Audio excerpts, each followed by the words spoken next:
What you're about to see is St. Andrew's first intergenerational mission trip out of country.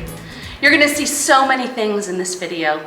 You're gonna see kids playing, you're gonna see people building, you're gonna see people thanking and just encouraging others. You're gonna see kids who at one day were shoveling some gravel and shoveling some dirt and then got sent down to a baby house to love on kids and to just hang out with them and be present in their lives.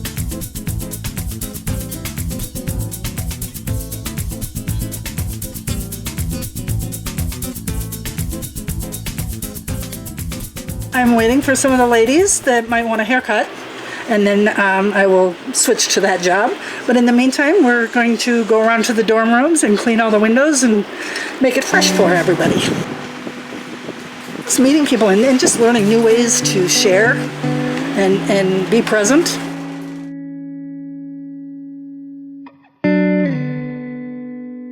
On this trip, we got to do so many things to help the people at Casa Bernabe and ultimately to continue to leave a legacy where God's love and compassion and mercy are shown every day.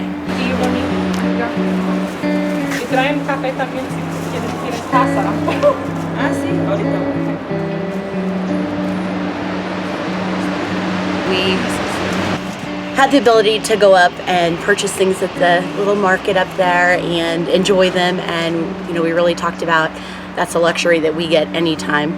So we wanted to take the opportunity to bless the house parents for everything that they do day in and day out, and just show them a little bit of gratitude and let them have a little something to make them feel special and appreciated.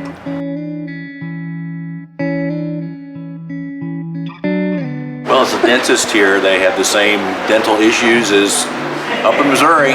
Same fears about the dentist, but it's a well-equipped little dental clinic, and we're having a good time. It refocuses my life every time I go, and I learn something about myself and others and how I interact with them. It helps that they're not afraid to they're comfortable praying in front of other people, and so we feel good about that we're leading them in the right direction. We got the great experience to start every day with our morning devotion time, to go work in the fields. The harvest is plentiful, to meet people and to love on them and to really love God, love others, and make disciples this whole entire trip. We closed out each day with a little bit of worship time, with some songs and with a Bible study. Even though you're outside of the U.S., it's just like home, where you're having to try to get them to do the work.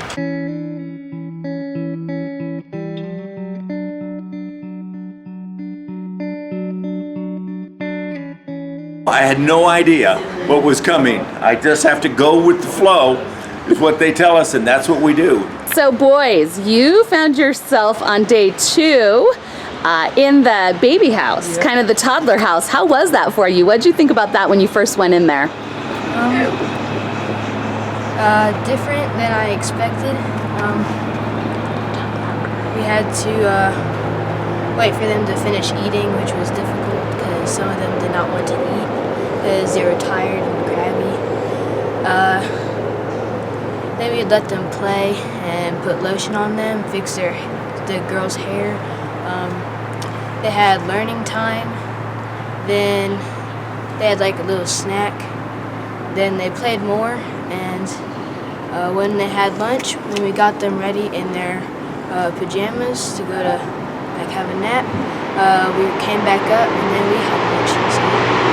It was good. It was just a little hard at first because didn't really know what to do exactly. But then the boys kind of got to know us, and really, it was just a really good time. Here, there's no distractions. There are no televisions, internet. There's none of those things. There's no work, nothing that pulls us away from who God has centered us and called us to be. And so today, our entire team realized that what a blessing it is that we get to rise up every morning, have breakfast, do devotion, do God's work, then go back into His Word, and to just come full circle in understanding who He has called us to be and how we live out that life.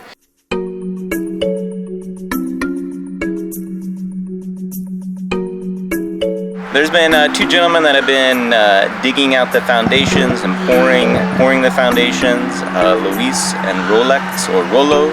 And so just simple questions, how are you doing? Found out today that they have both have wife and children, and asking their ages and things like that. They asked when we fly out tomorrow, or when we fly out, I was able to tell them tomorrow. So just getting to know them through small talk, little words that we know. Kind of the head guy, Elias, knows quite a bit of English, so we're able to talk to him a little bit. Avery, how's your morning going? Oh, good. Yeah? Yeah. You've been here all 3 days. How is the work going? Oh, fun. Yep. Have you built lots of great connections? Oh and yeah, great definitely. Especially with a lot of the kids. They're really great. It's been wonderful. I'm worn out, but it's been good and gratified that we could help love individually, which these children really need, because Mom's got so many that she does a great job. She has trained them well. They're pretty easy for 2-year-olds, but they're busy. They're busy, yeah. And how many babies or how many little guys are in the house? 8. 8 for just a couple. 9. People. Ooh. 9. The 9th one is a young man with cerebral palsy. Here he comes. You guys have had the opportunity to kind of hang on to him and love on him and do all that. And he has this beautiful smile. This is Marvin. And Marvin loves music. So Yes. he loves when you sing to him. And this is our house mom, right? Yeah. Say hi. She's a great mom. She's done a great job with just taking care of all of these great kids. Each house parent has about 12 kids in their home. And a mother and a father. Most of these children are orphaned. Most of these children are just possibly removed from their house. And so these brave parents step in and make sure that those kids are loved and cared for, that they get the help that they need, that they learn about Jesus, and that they just are cared for in a way that maybe they've never had their entire life. I was in the baby home, and the kids act and behave kind of the same way. There is no electronics, which is wonderful, and they're outside and playing, and they're very well behaved. We didn't know what to do. We didn't know if some of them could speak a little English or not, because we don't really know that much Spanish. And Jared, what did you find after you kind of hung out with them a little bit? That they can, like, that we know how to, like, talk to them some more, and just in little ways. Do you think it was important for those little guys down there, because there's some boys down there, do you think it was important that they got to see some big guys down there loving on them and hanging out with them and doing all that stuff? Yeah, I think so. Like, some of them was this boy did not want to go with anyone else, but I asked if he wanted to go on a walk with me, and he went with me, and someone said that's very special. Vacation Bible School really sold me on it. Was very excited the information that we shared about Casa Bernabe with the kids, and just knew that I needed to be here this week. You should go, because the worst thing that you can do is just get into your old dull routine. I think that's how you age more quickly.